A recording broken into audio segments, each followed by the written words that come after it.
सीताराम पदाम्बुजो मधुपवदयनमानसं लीयते। सीताराम गुणावली निशिदिवायुज्जीवया ईयते। सीताराम विचित्ररूपमनीषं यश्चक्षुषोरुषणं। सीताराम सुनामधामनिरतं तं सद्गुरुं संभजे। तं सद्गुरुं संभजे। नीलाम्बरश्यामलकोमलाङ्गं सीतासमारोपितवामभागम् पाणौ महासायको चारुचापं नमामि रामं रघुवंशनाथं। यत्र यत्र रघुनाथकीर्तनं तत्र तत्र कृतमस्तकाञ्जलिं बाष्पवारि परिपूर्णलोचनं मारुतिं नमत राक्षसान्तकम्। वाञ्छाकल्पतरुभ्यश्च कृपासिन्धुभ्यैव च पतितानां पावनेभ्यो श्रीवैष्णवेभ्यो नमो नमः। भक्त भक्ति भगवंत गुरु चतुर नाम बपु एक। इनके पद वंदन किए नासत वेल अनेक। हरजू आय विराजिए कथा सुनहु इतिहास। तुम सोता या माल के तुम पद रज ममुआर। तुम पीछे जो और हैं श्रोता हैं रस खान। इनके सकल मनोरथ पूरे वो श्री भगवान।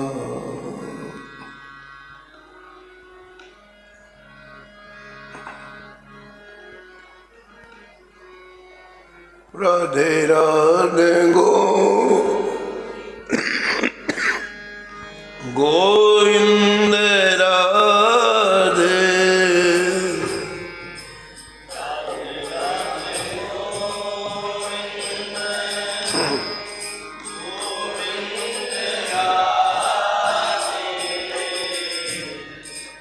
राधे राधे गोविंद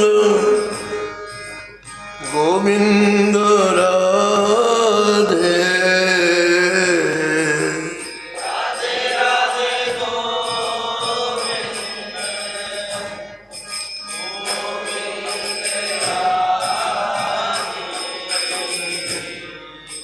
राधे राधे गोविंद गोविंद राधे।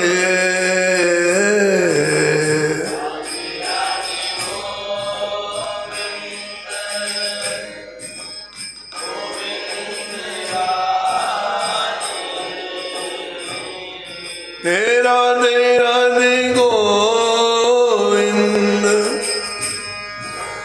गोविंद राधे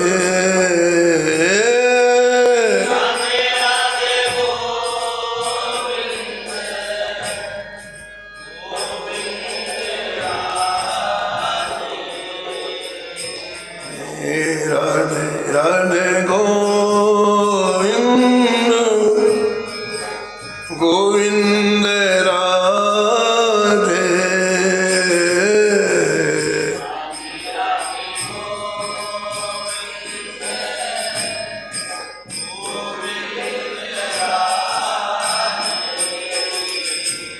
हे राधे राधे गोविंद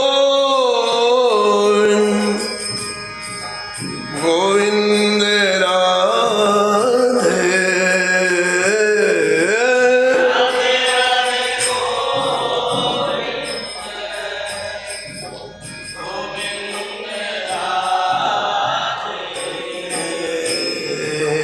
राधे राधे गोविंद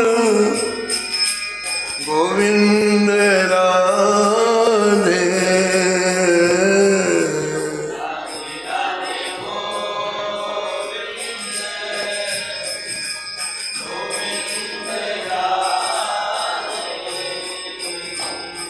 हे राधे राधे गोविंद गोविंद राधे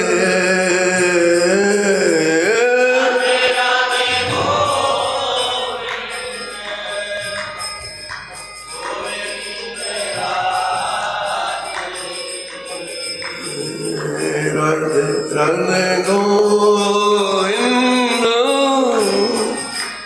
गोविंद राधे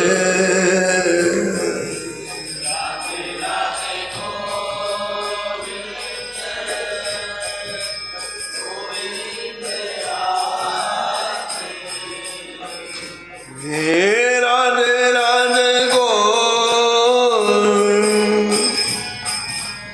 गोविंद राधे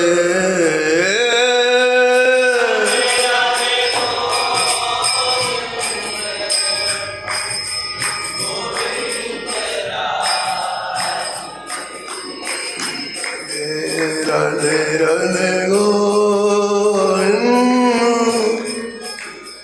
गोविंद राधे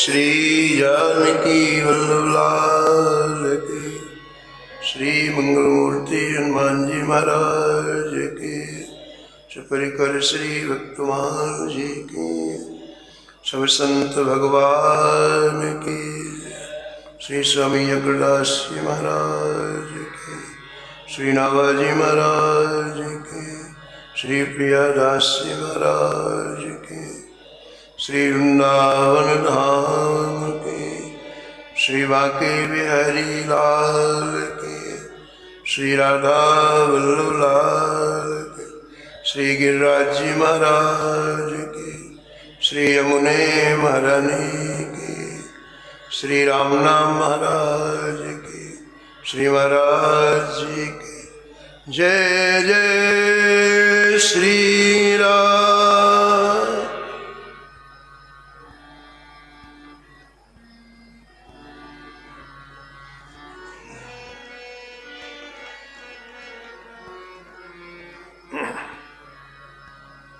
कृष्ण कृपा को पर प्रगट कृष्ण कृपा को विश्व मंगल मंगल स्वरूप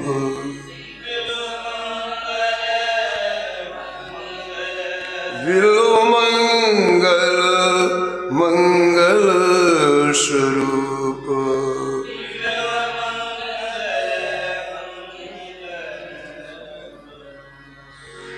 करुणामृत सुकवित युक्त अनुचिष्ट उचारी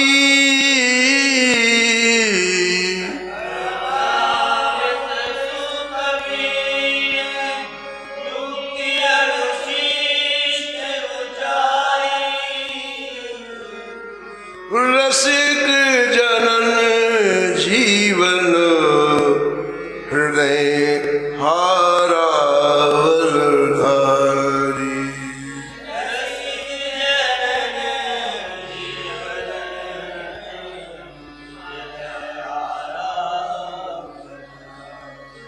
हरि पकड़ायो हाथ बहुरे तमलियो छुड़ाई।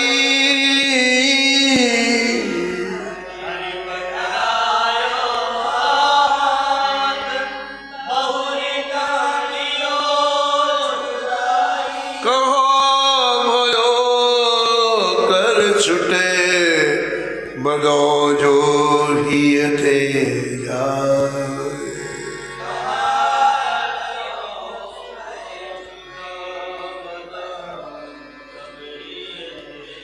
चिंतामणि संग पाए के चिंता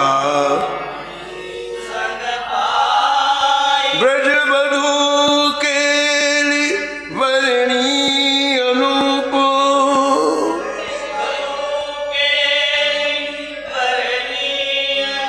कृष्ण कृपा को पर प्रगट कृष्ण कृपा को विलो मंगल मंगल स्वरूप। प्रातः स्मरणीय परम वंदनीय श्री भक्तमाल के रचयिता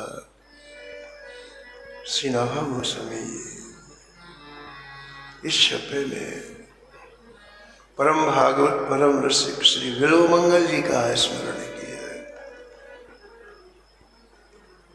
और निष्कर्ष के रूप में कहते हैं कि श्री विलोमंगल जी की कितनी प्रियता थी ठाकुर जी में।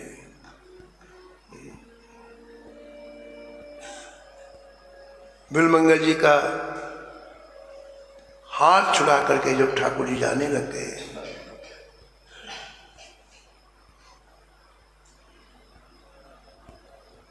तो विलोमंगल जी कहा कि ये ठाकुर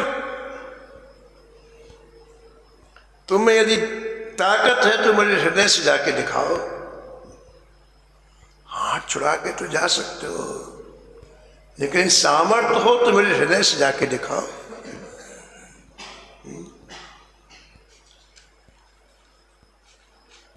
ऐसी प्रीता विलोमंगल जी की श्री ठाकुर जी में।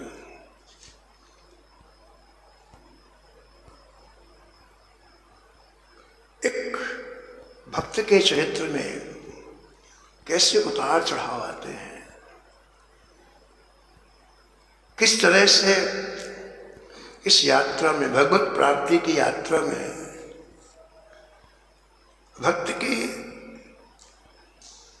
जीवन में विविधताएं आती हैं, अनुकूलताएं प्रतिकूलताएं आती हैं। उन्हीं दिव्य प्रसंगों का वर्णन भक्तमाल के श्री टीकाकार श्री प्रियादास जी महाराज ने किया है। हम जैसा चिंतन करते हैं मनन करते हैं वैसा हमारा जीवन हो जाता है।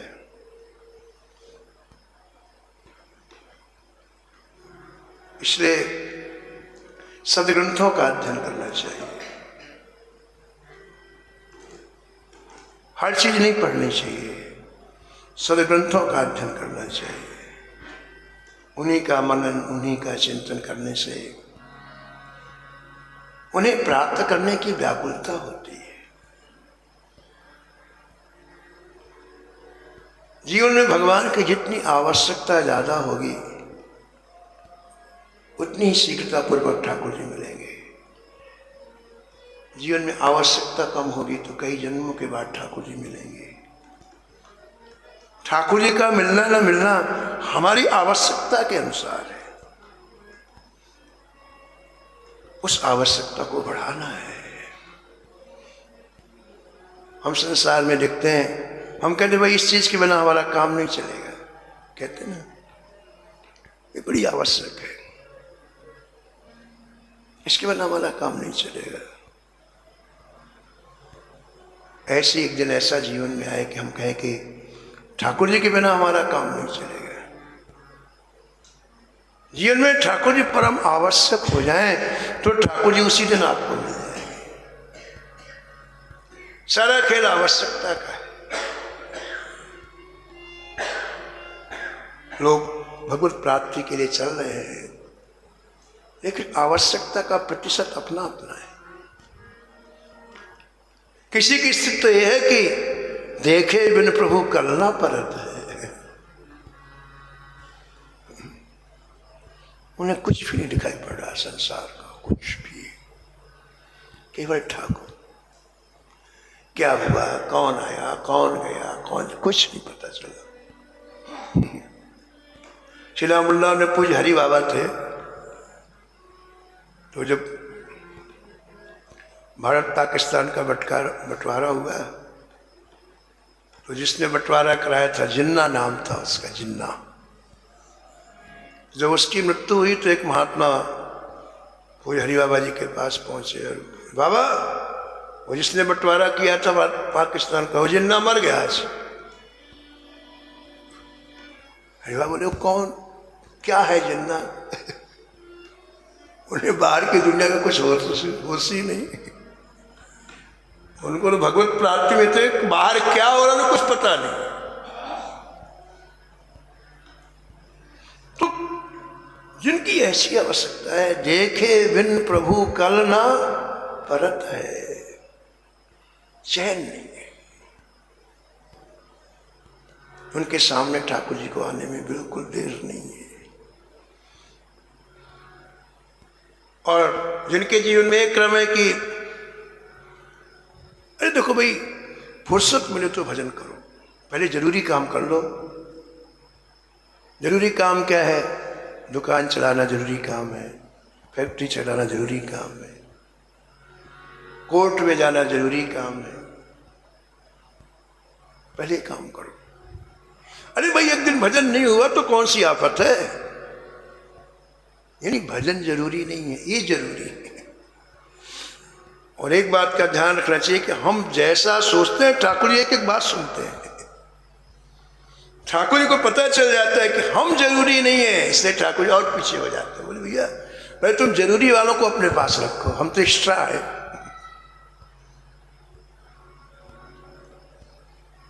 यानी हमको आवश्यकता ठाकुर जी की नहीं है, और आवश्यकता भी होगी तो कोने में रखेंगे ठाकुर जी को, ठीक है, रख रहे आओ। जैसे सामान रखा हुआ ना अपने घर में, बर्तन रखे हैं, कहीं आप भी बैठे हो, मतलब कोई महत्व नहीं। एक माता जी कथा सुनने आती हैं, वहाँ शाम के सत्संग में, राम जी भाई सत्संग भवन, बोले मैं बिल्कुल बगल में रहती हूँ, 2 मिनट के लिए चलो। बहुत मना किया, पीछे पड़ गई भैया, ले गई। हमने कहा आपके ठाकुर जी कहाँ हैं? तो ठाकुर जी को कहाँ विराजमान की थी? रसोई के एक आले में। इतना बड़ा मकान, लेकिन मकान में कहीं ठाकुर जी के लिए जगह नहीं, और रसोई कितने से आले में ठाकुर जी को रखे। क्यों भाई यहाँ क्यों रखा है? बोले बोला जगह घिरेगी ना, इसलिए। जैसे सामान है ऐसे ठाकुर जी को रख दो कोने में, वैसा नहीं कहीं मेन जगह में कोई जगह घेर ले। ठाकुर जी नहीं जानते इस बात को, क्या बताओ आप जैसे भाव ठाकुर जी नहीं जानते हैं। तो हमारी आवश्यकता का प्रतिशत जितना बढ़ता जाएगा ठाकुर जी नजदीक आते जाए। ये बहुत जरूरी है भक्ति में कि ठाकुर जी की आवश्यकता क्रिएट हो जाए, जीवन में उत्पन्न हो जाए। बहुत जरूरी है, बहुत जरूरी है। इसी के लिए भक्तमाल है। इन भक्तों को ठाकुर जी की आवश्यकता है। इनका चरित्र रोज सुनेंगे, रोज सुने। एक दिन मन स्वीकार कर लेगा, नहीं नहीं भैया हमको भी ठाकुर जी आवश्यक है। ऐसे चरित्रों का समावेश है भक्तमाल में। वही तो पुष्पों की माला है जो ठाकुर जी निरंतर छाती से लगा के रखते हैं। भक्तों के चरित्रों को ठाकुर जी छाती से लग क्यों रखते हैं? इनको भगवान की बड़ी आवश्यकता है।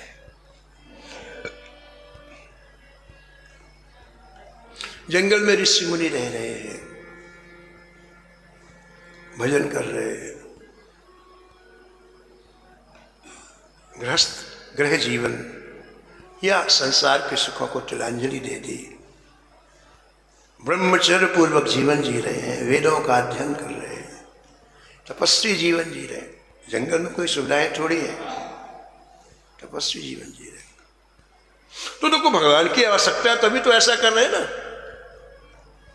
अगर भगवान की आवश्यकता ना हो तो जंगल में क्यों रहेंगे?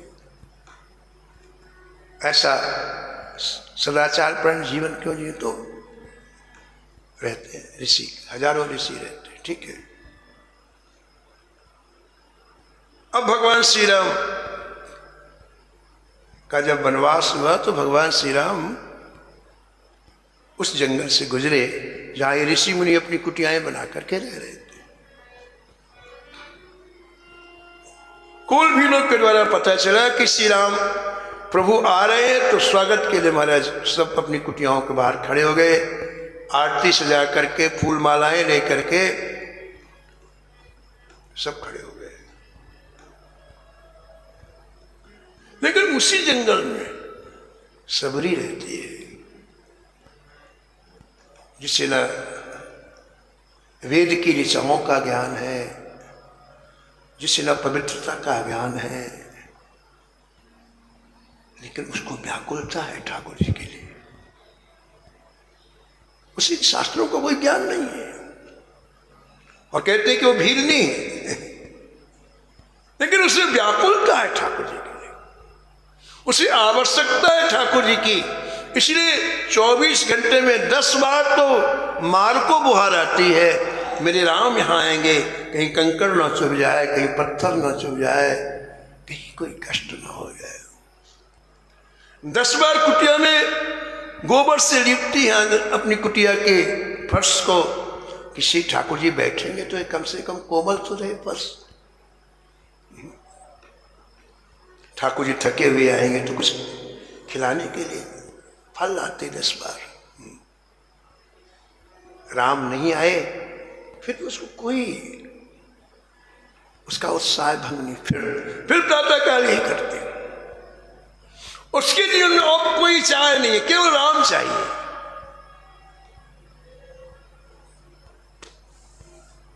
उसकी आवश्यकता इतनी ऊंची हो गई, इतनी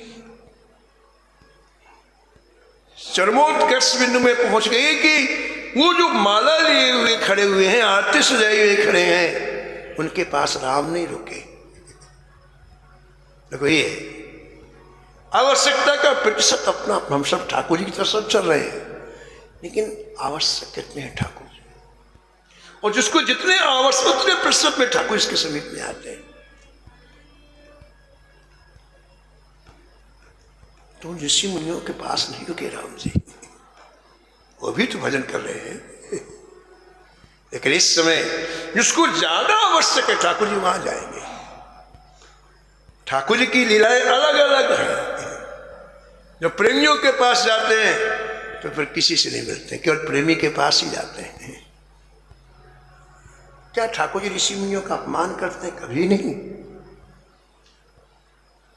प्रभु श्री राम ब्रह्मण्ड है, वेदज्ञ है, सबका सम्मान। लेकिन आज ठाकुर जी किसी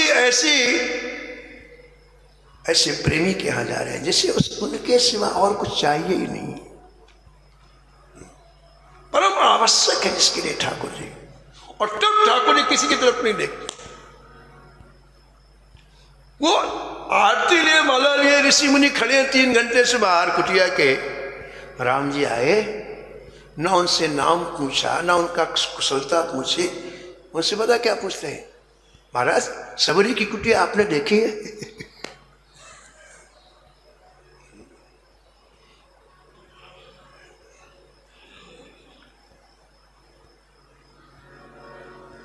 10,000 वर्ष तक सबरी गुरु जी की आज्ञा अनुसार राम जी की प्रतीक्षा करती रही।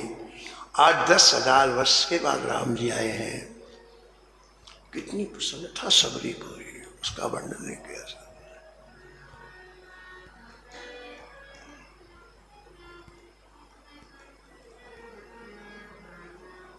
सबरी देखो राम गृह आए,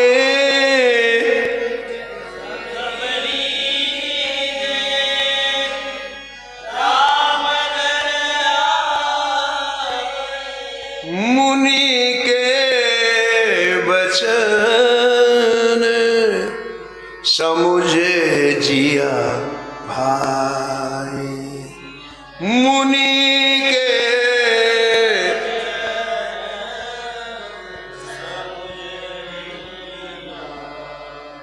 कुटिया के सामने राम खड़े हैं, तो सबरी को सबसे पहले कौन याद है? गुरुदेव याद है। गुरुदेव ने जो कहा था वही हुआ। गुरुदेव ने कहा था सबरी एक दिन अयोध्यापति तेरे आएंगे, तेरे को अयोध्या जाने की जरूरत नहीं है। मुनि के बचन समुझे जिया भाई।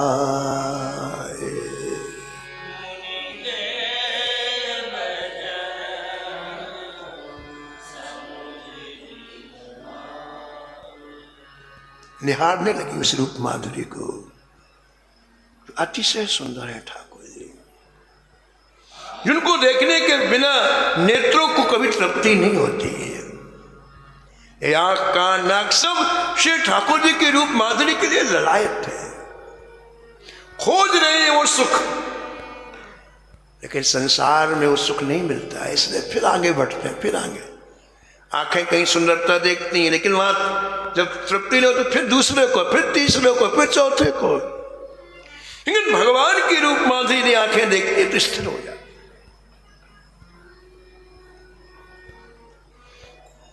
तो भगवान उन ऋषियों के यहां नहीं गए, सबरी के यहां गए।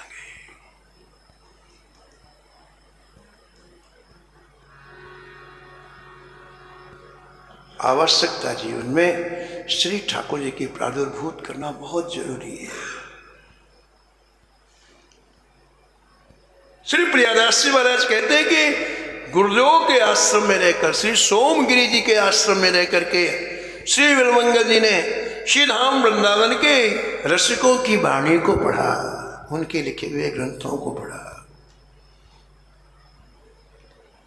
और कहते कि उसका ये असर हुआ कि श्री धाम वृंदावन दर्शन की तीव्र उत्कंठा हृदय में हो गई।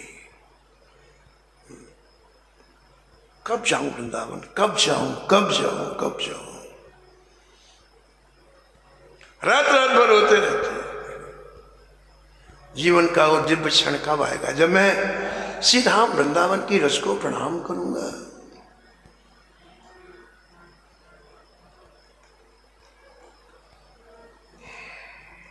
एक दिन गुरुदेव के चरणों में साष्टांग लेट गए और कहा, गुरुदेव मुझे आज्ञा चाहिए, मैं श्री धाम वृंदावन जाना चाहता हूं। अब मुझे बिना वृंदावन के रहा नहीं जा रहा है। जैसे श्री कृष्ण तत्व है, श्री राधा तत्व है, ऐसे श्री वृंदावन तत्व है। आप जब कहते हैं कि हमें वृंदावन चल रहा है, तो वृंदावन भी आपको देखते हैं। और ध्यान रखना, आप अपनी ताकत से वृंदावन नहीं आते, श्री राम वृंदावन अपनी ताकत से बुलाते हैं।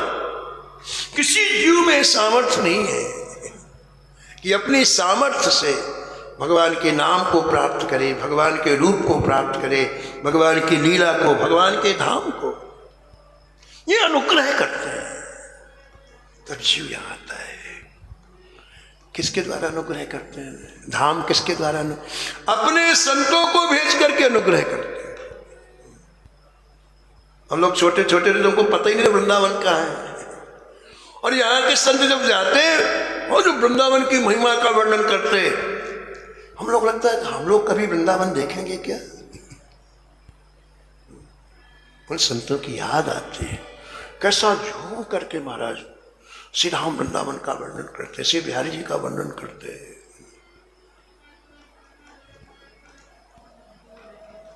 कैसो है ब्रजधाम, कैसो सखी कैसो है ब्रजधाम,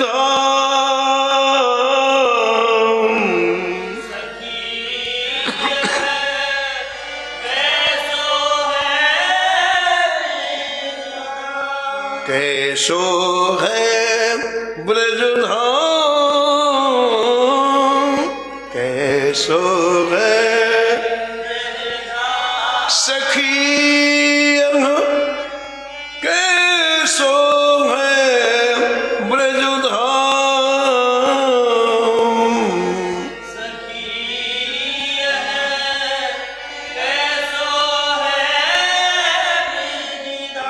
धर्म अधर्म कछु नहीं मानत,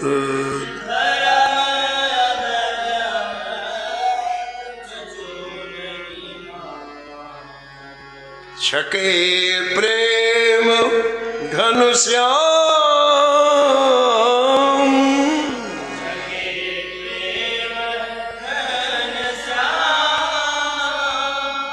कैसो है ब्रजधाम सखी,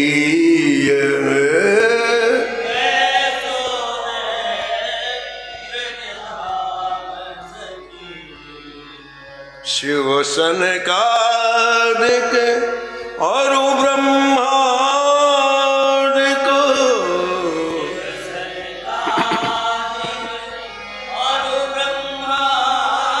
केऊ बिके विनुदान,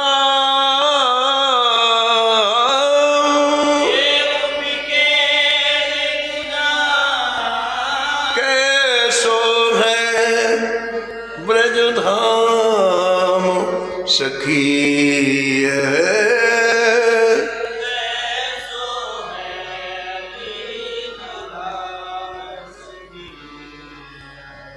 यह कृपाल कछु मरम अलौकिक, यह कृपाल जहाँ मन बुद्धि विश्राम, जहाँ मन बुद्धि, कैसो है ब्रजधाम सखिया, कैसो है।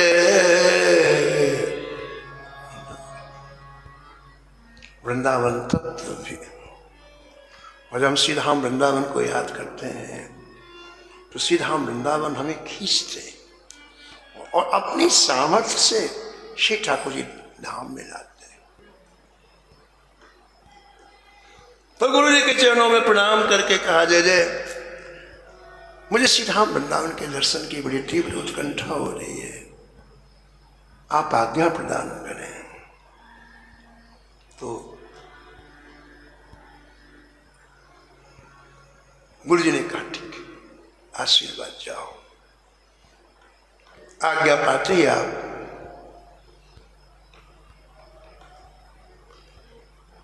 तेजी से चले, मुख में केवल जय वृंदावन, जय वृंदावन, जय वृंदावन। प्रियदास जी लिखते हैं, चले वृंदावन, चले वृंदावन, मन कहे कब देखो जाए। चले वृंदावन, मन कहे कब देखो जाए, कब देखो जाए, कब देखो जाए, कब देखो। हा वृंदावन, जय वृंदावन। वृंदावन, श्री वृंदावन। बस आपके मुख से ही निकलता, दृष्टि नीचे, किसी की तरफ देखते ही नहीं थे, बस श्री वृंदावन, श्री वृंदावन, श्री वृंदावन।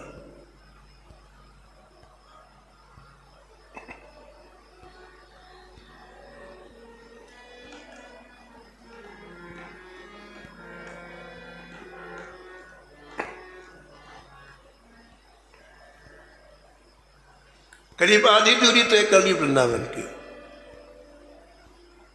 न खाने की चिंता, न पीने की चिंता, न सोने की, कोई नहीं।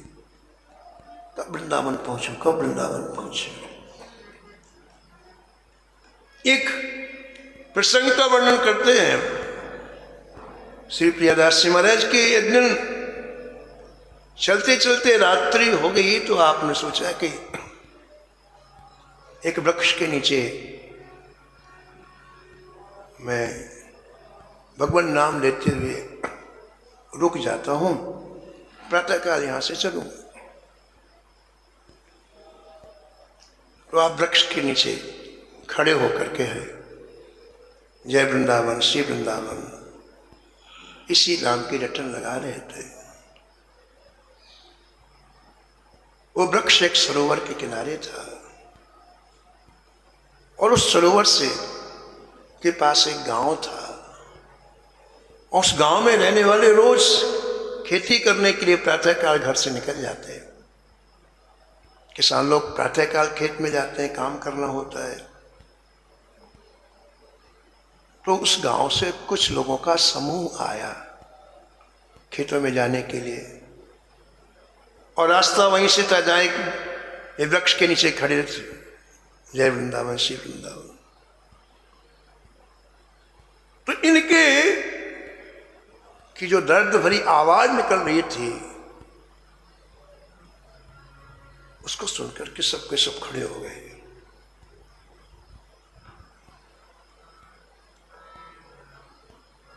आपस में बात करने लगे, देखो जी ऐसा संकीर्तन तो हमने कभी सुना ही नहीं।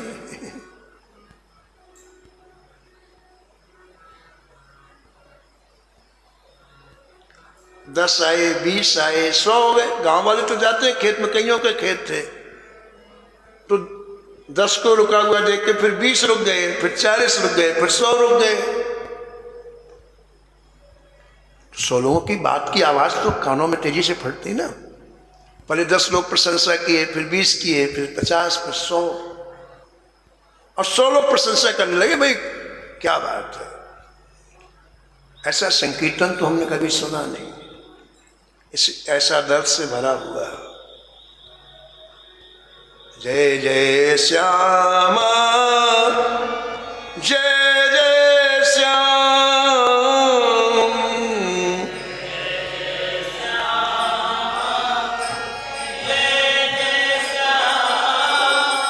जय जय श्यामा, जय जय श्याम,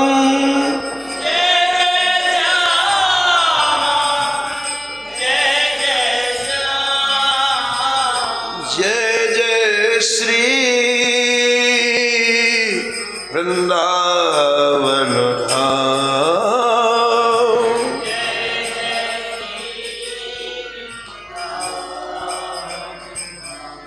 जय जय श्री वृंदावन धाम।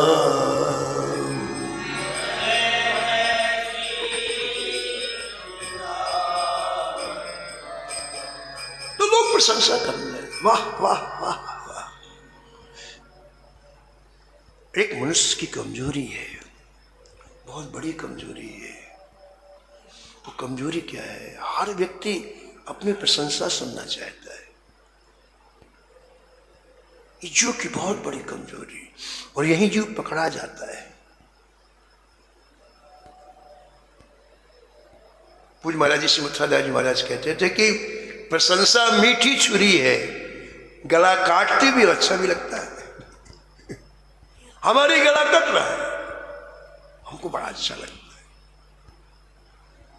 इसलिए जो साधक होते, साधक का मतलब जिनके जीवन में ठाकुर जी की आवश्यकता है, जो साधक होते हैं वो इस रोग से बहुत अलग रहते हैं, इस बीमारी से बिल्कुल अलग हटके रहते हैं। क्योंकि हमारा चित्त है ना, ये चिपकता है। हमारे जो चित्त है ना, इसका एक स्वभाव चिपकने का, और जहां प्रशंसा होगी फिर वहां चिपक जाएगा, फिर भजन कौन करेगा बताओ। इसलिए जितने साधक हैं संतों से दूर भागते हैं, अलग रहते हैं।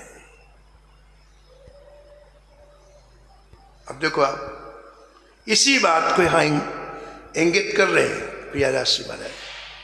कितना अच्छा देखो इनका सब कुछ बिल्वमंगल जी का, कि वृंदावन धाम जा रहे हैं, संकीर्तन का सब कुछ अच्छा, लेकिन थोड़ी सी प्रशंसा इनके कानों में गई गांव वालों की, कितने अच्छे हैं देखो ये, कितना अच्छा संकीर्तन करते हैं। अरे भाई हमने ऐसा संकीर्तन तो कभी सुना नहीं। ये प्रशंसा कान में जाते बिल्वमंगल जी का चित्त भजन से हटा, ठाकुर जी से हटा, और कान इधर लगे। अब आगे क्या कह रहे हैं, कान इधर लग गए। और एक बात का ध्यान रखना चाहिए कि जीवन में जब भी समस्याएं आएंगी वो तभी आएंगी जब ठाकुर जी हट जाते हैं। हमें पता नहीं चलता कि ठाकुर जी कब हट गए हमारे मन से, चित्त से, नहीं पता। लेकिन समस्याएं आएंगी तब जब हमारे मन से, हमारे चित्त से ठाकुर जी, ये समस्याएं नहीं आ सकती। क्षमता ही नहीं किसी समस्या में आने की। इनका चित्त प्रशंसा सुनने लग गया, और प्रशंसा सुनने से क्या होता बताओ, अहंकार होता। मैं इतना अच्छा हूं, देखो दुनिया, इतनी दुनिया मुझे चाहती, जय जयकार कर रही। और भगवान का अहंकार शत्रु है। पापी व्यक्ति से चिढ़ नहीं, अहंकारी से बड़ा चिढ़ है ठाकुर जी। नारद जी श्री के परम भक्त, साक्षात भगवान के मन के अवतार हैं, लेकिन उनके मन में जब अहंकार आ गया तो ठाकुर जी ने उनको भी नहीं छोड़ा।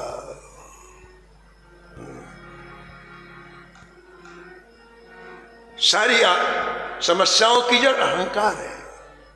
संस्कृत मूल अविद्याना, संस्कृति मूल अविद्याना, सकल शोको दायक अभिमान, सकल शोको दायक अभिमान। प्रशंसा सुनने से सोया अहंकार जागृत हो जाता है, और जहां अहंकार आता है ठाकुर जी हट जाते हैं। गुमान गोविंद ही भावत नहीं, किसी का गुमान ठाकुर जी को अच्छा नहीं लगता है। अच्छा बताओ किस बात का गुमान? हर चीज करने वाले ठाकुर जी, हर चीज, फिर किस बात का अहंकार बताओ? ये जीव की कमी है।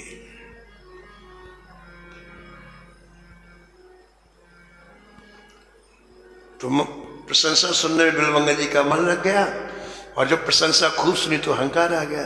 अहंकार आया तो ठाकुर जी में दोष दिखाई पड़ने लग गए।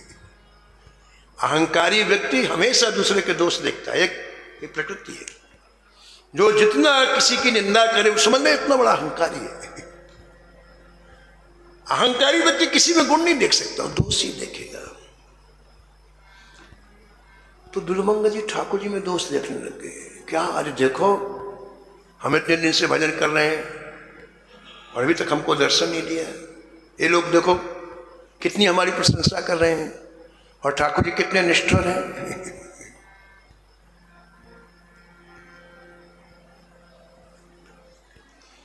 लोग तो चले गए अपने काम में, लोगों के पास समय नहीं ज्यादा, 5-10 मिनट भले तुम्हारी जय जय बोल रहे, सब अपने काम में लगे। सब चले गए अपने किसान खेत में, सब चले गए। प्रातःकाल हो गया, 4 साढ़े 4 बजा, थोड़ा सोजेला हुआ। अब देखो आप कि जीव की जब ठाकुर जी रक्षा नहीं करते तो क्या गति होती है। कोई भी ऐसा गुण हमारे में नहीं है। अगर कोई गुण दिखाई पड़े ठाकुर जी का अनुग्रह है। और इसलिए बीच बीच में भक्तों के चित्त में ऐसी लीलाएं दिखाई पड़ती हैं।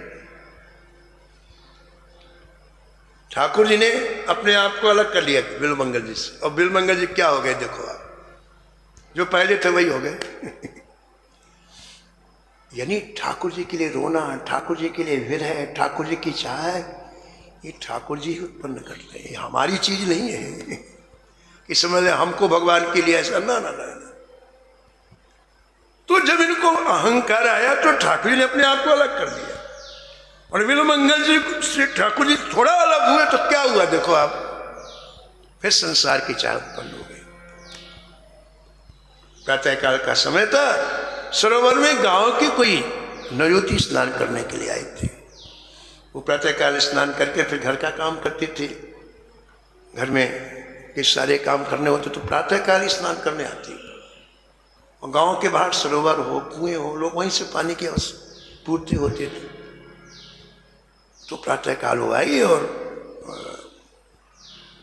सरोवर में प्रवेश कर गई स्नान करने के लिए।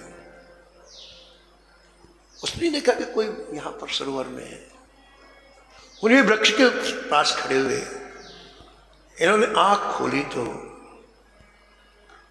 उसका जल से भीगे हुए उसके शरीर को देखा। और यहां प्रियादास जी कहते हैं कि जैसे ही उसको देखा वैसे ही बिल्वमंगल जी के मन में उसे पाने की चाह उत्पन्न हो गई।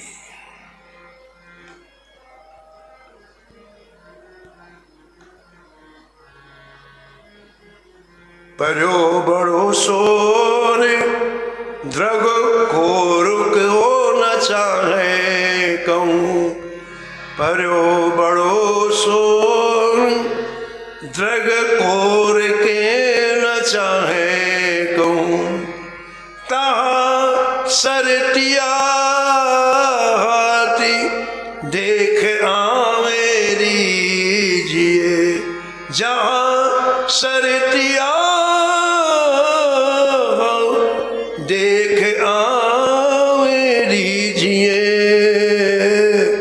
देख आवे लीजिए। उस नवयुवती को स्नान करते हुए देखकर कि इनकी आंखें रीझ गई। देखा एक मिनट के लिए ठाकुर जी अलग हुए और जीव की क्या स्थिति हो गई, देखा आपने। इसका मतलब क्या हुआ कि यदि हमारे में हमारा मन बुद्धि चित्त स्वस्थ है, ये इनकी कृपा है, हमारे स्वयं का कोई बल नहीं है। आपका भजन में मन लग रहा है, आपके अंदर सात्विक विचार है, परोपकार की भावना है लोगों के से, तो ये इनकी कृपा है।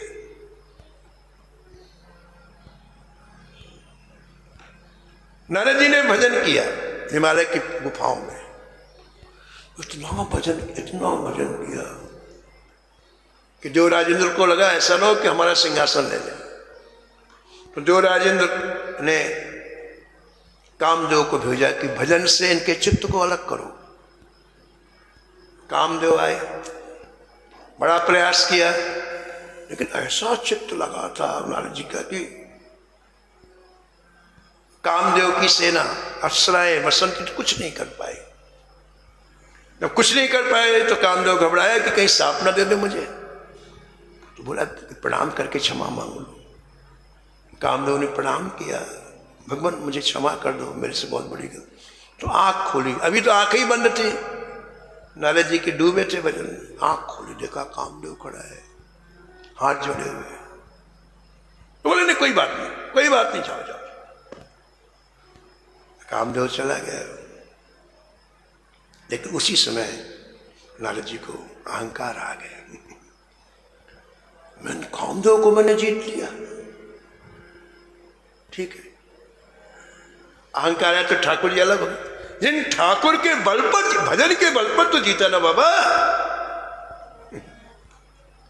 लेकिन जब अहंकार और ठाकुर जी अलग हो गए, और ठाकुर जी अलग हो गए, तो उन्हीं नारद जी की स्थिति देख लो आप। वही नारद जी बैकुंठ से लौट रहे थे और एक सुंदर नगर देख करके वहां गए। सेनाइयां बज रही थी, बैंड बाजे। बोले भाई क्या हो रहा है यहाँ पर? बोले यहाँ के राजा की राजकुमारी का विवाह होने वाला है। अच्छा। बोले भाई बड़ा सुंदर नगर है, ऐसा नगर तो हमने कभी देखा नहीं, चलो राजा से मिलते हैं। राजा के पास नारद जी आए। राजा ने बड़ा स्वागत किया, देवर्षि नारद जी आए। कहा महाराज मेरी कन्या का विवाह होने वाला है, तो आप एक बार उसका हाथ देख करके भविष्य बता दो। पिता ने राजकुमारी को बोला, बेटी इधर आना, महाराज को प्रणाम करो। राजकुमारी आई और नारद जी को जैसे प्रणाम किया। पिता ने कहा महाराज इसकी हस्तरेखा थोड़ा देख ले। हस्तरेखा क्या देखा? उसके चेहरे को देख करके नारद, वही नारद जी जो कामदेव को अभी अभी जीता है, लेकिन ठाकुर जी थोड़ा अलग हो गए तो उस राजकुमारी में आसक्त हो गए। ठाकुर जी रक्षा कर। जिस क्षण बात हमारे मन से निकल जाती है, जहां हमें कहते मैंने किया है, तो ये माया जैसे टमाटर को दबा दिया जाता है ना, ऐसे गला पकड़ लेती है आपको। बड़ी प्यारी पंक्ति है गोस्वामी जी, बहुत सुंदर। जनहि मोर बल, जनहि मोर बल, निज बलता ही, जनहि मोर बल, तिन कहाँ काम क्रोध रिपुआ, तिन कहाँ काम क्रोध रिपुआही, रिपुआही, रिपुआ। क्या बढ़िया बात कह रहे हैं गोसाई। कहते जो मेरे बल को अपना बल मानने लगता है, जो कहता मैंने किया, मैंने किया, उनके लिए एक काम क्रोध तैयार खड़े रहते हैं गला पकड़ने के लिए, सबके लिए नहीं। जो ठाकुर के बल में जीता और सुरक्षित है, लेकिन जो ठाकुर के बल को अपना मैंने किया, मैंने त्याग किया, मैंने तपस्या, मैं तो कर, जैसे टमाटर दबाते हो ना, ऐसे माया गला दबा देती है। तिन कहाँ काम क्रोध रिपु आई। तो देखो आप वृंदावन जा रहे थे, बोले अहंकार आ गया तो उस नवयुवती के पीछे पीछे चलने लग गए। उसको भी नहीं पता था, लेकिन जब ये पीछे पीछे चले तो वो घबराई, अरे ये व्यक्ति कहां से आ गया। सुबह का समय और कोई था नहीं, वो जल्दी जल्दी अपने घर में जाने के लिए बड़ी तेजी से चलने लग गई। यहां प्रियादास जी कहते हैं कि देखो तो सही, विलुमंगल जी को अपने स्वरूप का भी ध्यान नहीं रहा कि अभी अभी मैंने गुरु जी से दीक्षा ली है, वस्त्र बदले हैं, सब कुछ, इनको कुछ ध्यान नहीं रहा। उसके पीछे पीछे तेजी से भी चलने लग गए और घबरा के जल्दी से अपने घर के अंदर गई दरवाजा पर, फिर भी ये नहीं लौटे। उस नवयुवती के दरवाजे के बाहर जाकर के बैठ गए। लगेवा के पाछे, प्रियादास जी लिखते हैं, लगेवा के पाछे काछे काश को न सुध कछु, लगेवा के पाछे काछे काश को न सुध कछु, गई घर आछे रहे द्वार तन छीजिए, द्वार तन छीजिए, द्वार तन छीजिए, द्वार तन छीजिए।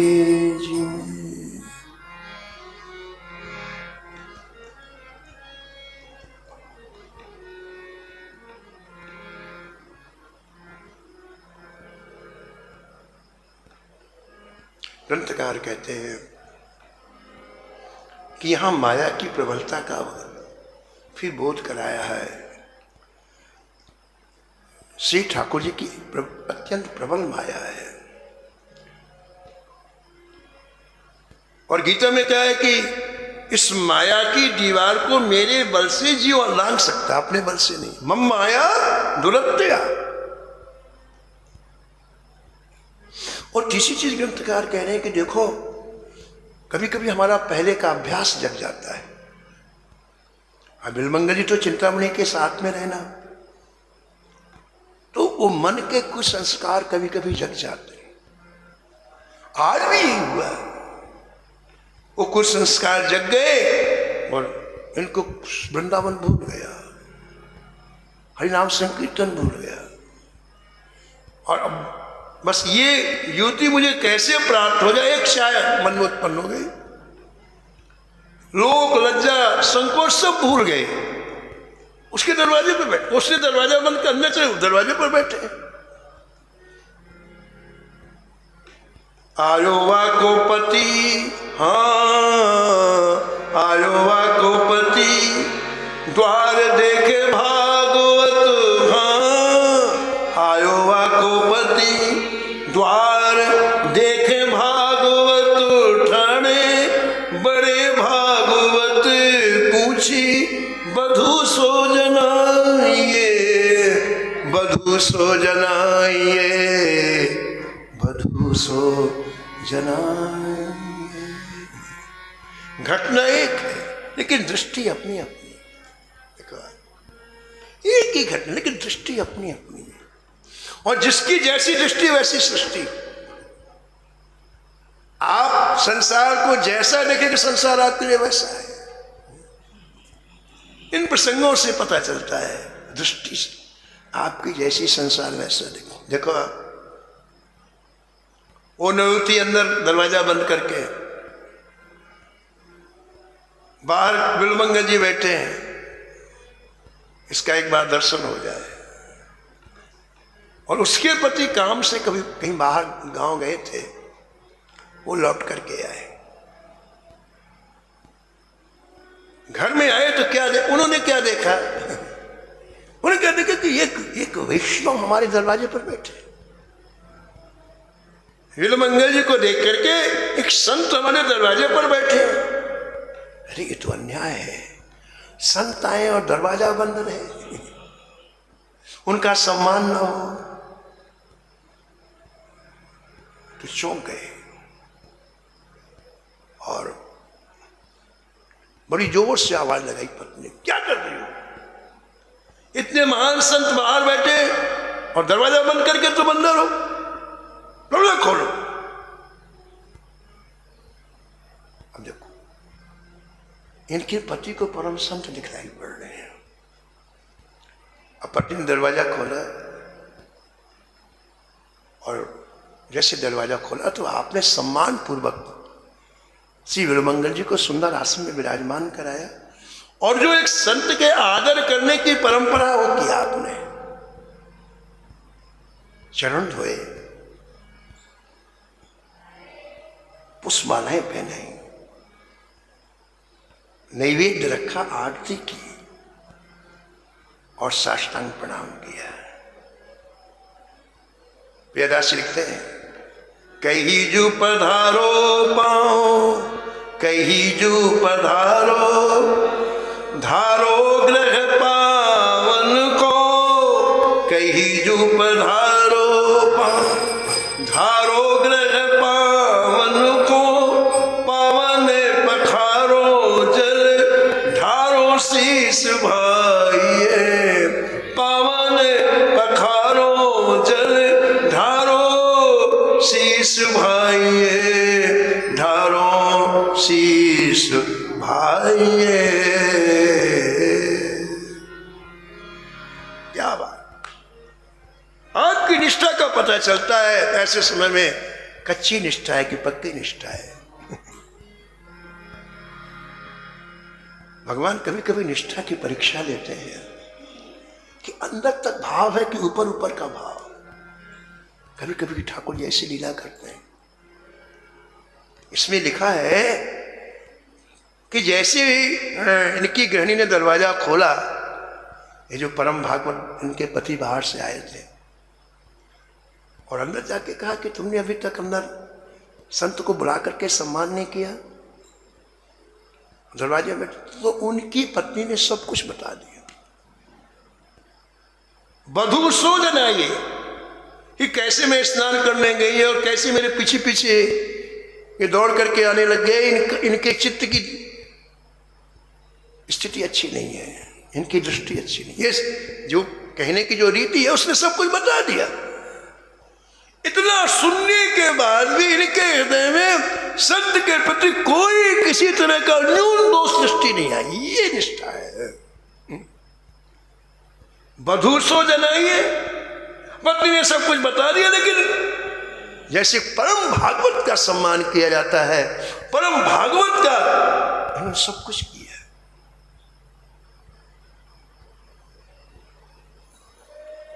उसका परिणाम क्या होगा और कैसे नीलमंगल जी के हृदय में एक तीव्र वेदना होगी। बड़े अच्छे प्रसंग है, लेकिन समय हो गया है, ज्यादा थोड़ा समय हो गया है, इसलिए हम वाणी को ही विराम लेंगे। शेष कथा कल श्रवण करो। नमो नमो श्री भक्त